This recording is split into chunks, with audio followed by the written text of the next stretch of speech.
Assalamualaikum puhaba mandum saudara laun yang metuah berbahagia yang na di seluruh Indonesia.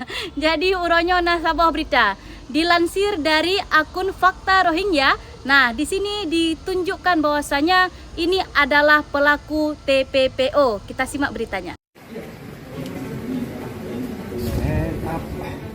Shedaralun, Polres Pidi berhasil mengungkap kasus penyelundupan manusia terhadap imigran Rohingya di lokasi penampungan sementara di Minaraya Gampong Munasahlun, Kecamatan Padang Tiji.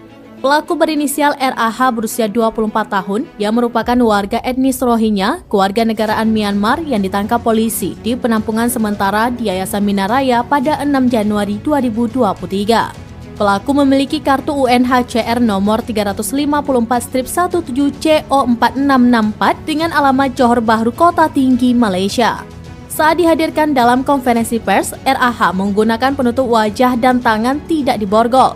Kepada polisi, RAH mengaku imigran yang hendak dibawa kabur tersebut rencananya akan dikirimkan ke Medan, Sumatera Utara dengan tujuan Malaysia. Di Medan, pelaku ditunggu 4 agen lokal. Penyelundupan dilakukan melalui jalur laut dari Medan ke Malaysia. Kalau berita yang sudah sangat jelas seperti ini dikatakan bahwasanya mereka adalah pelaku TPPO. Apa itu TPPO? Ya kita ungkapkan lagi, jangan sampai ada yang nggak tahu kepanjangan TPPO. Itu adalah tindak pidana perdagangan orang. Ya, orang ini diperjualbelikan. Nah, bukan cuma barang tapi juga orang. Nah, sudah sangat banyak beritanya dikabarkan bahwasanya saat ini para pengungsi imigran gelap Rohingya yang ada di Aceh itu adalah korban TPPO. Sehingga saya masih tidak habis pikir ya kalau ada orang yang masih beralaskan agama atau beralaskan kemanusiaan kita menerima mereka. Mereka adalah korban tindak pidana perdagangan orang, bukan lagi orang yang ingin mencari perlindungan dari negaranya akibat genosida. Bukan lagi, itu di awal. Sekarang mereka sendiri yang minta untuk didatangkan ke Indonesia. Banyak berita yang sudah beredar bahwasanya mereka bahkan membayar. Oke? Supaya apa? Supaya sampai ke negara kita. Negara kita, apakah negara yang bermartabat ketika orang asing tanpa identitas bisa sembarangan masuk dan sampai ke Aceh, ke seluruh Indonesia, bahkan kemarin juga ada kabarnya sudah sampai di Sumatera Utara. Karena ditolak oleh orang Aceh, maka mereka pun kabur dari Laut Aceh, sampailah ke Sumatera Utara. Mantap kali. Sebuah negara sangat dipertanyakan keamanannya ketika lautnya tidak aman. Nah, kembali lagi seperti pernyataan bahwasanya jangan kita membeli alat perang karena kita belum perang. Aduhai.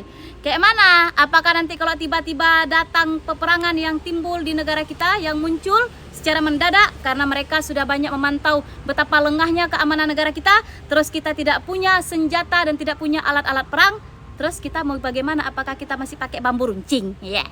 Dan banyak yang mengatakan, ngapain beli alutsista, ngapain beli ini, ngapain beli itu, ngapain pertahanan harus tambahin, ngapain komcat harus ada duit berapa banyak dan sebagainya. Banyak banget. Tapi gue punya jawaban sekarang setelah gue ada di TNI. Sekarang gue punya jawaban. Dulu mungkin gue akan sama dengan rakyat-rakyat yang lain. Ngapain sih buang-buang duit bikin komcat, ngapain beli Rafale, ngapain beli apa. Jawabannya begini, kan yang ditembak itu terus, emang kita mau perang? Emang kita mau perang, gitu kan? Oke. Tentara kita tuh jumlahnya 400 sampai 500 ribu. Itu tuh kecil sekali. Dari situ 2,5 juta itu baru efisien. Kita 400 ribu. Alat-alat kita kalah sama Singapura. Lu bayangin. Terus yang ditanya, yang diprotes adalah, emang kita mau perang? Emang Indonesia mau perang? Gue balikin. Itu yang ditanya sama orang-orang Ukraina dari dulu. Emang kita mau perang? Enggak kan, kita kan nggak akan perang. Presidennya juga fun, ini juga oke, nggak akan perang kan? Perang kan? Nunggu lu sampai perang. Karena negara yang kuat adalah negara yang bisa bertahan menurut Bapak.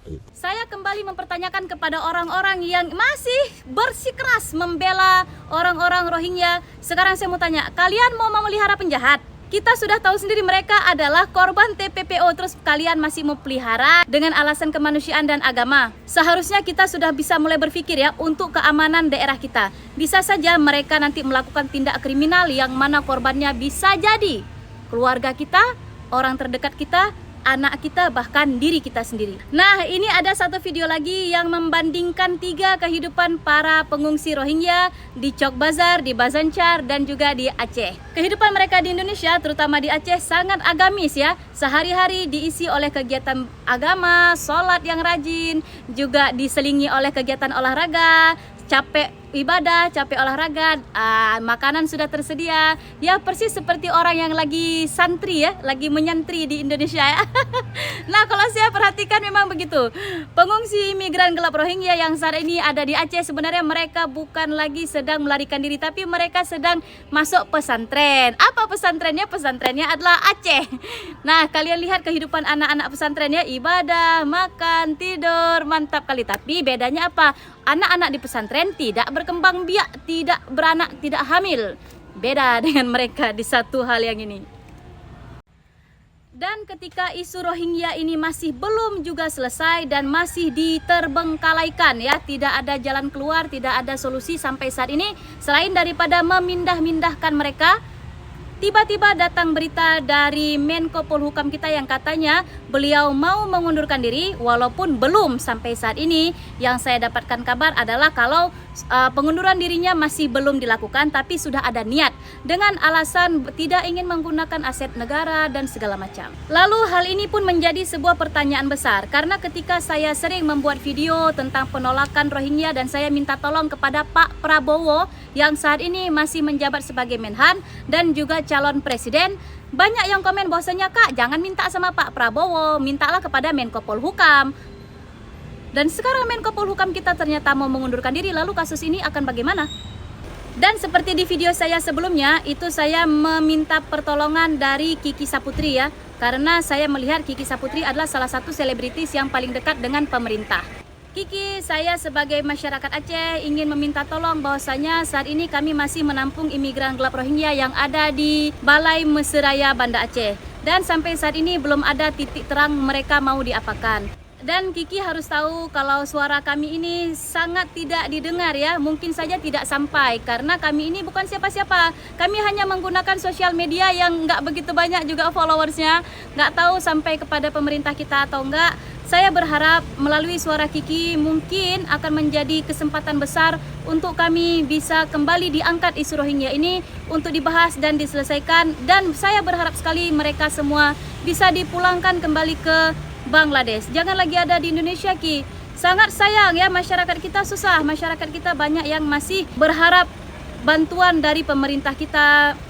Dan masyarakat kita juga tahu sendiri ya, masih tidak semuanya sejahtera. Kalau mereka masih di Indonesia, itu sangat tidak adil untuk rakyat kita sendiri. Kiki sebagai seorang selebritis yang sangat dekat dengan pemerintah, bahkan dekat dengan anak presiden, tolonglah Ki kali ini angkatlah sedikit saja tentang isu ini agar mereka mau membahasnya. Kami sama sekali tidak paham ya kenapa sampai saat ini tidak ada orang yang mau membahas itu, tidak mau terlalu dalam. Ada sesuatu kah atau apa? Kami betul-betul nggak tahu. Yang kami tahu adalah Kiki Saputri, mudah-mudahan dari tangan kamu berita ini bisa selesai. Dan saya mendoakan semoga Kiki selalu dalam keadaan sehat, kehamilannya lancar, ibu dan anaknya sehat, dan dianugerahi anak yang soleh-solehah.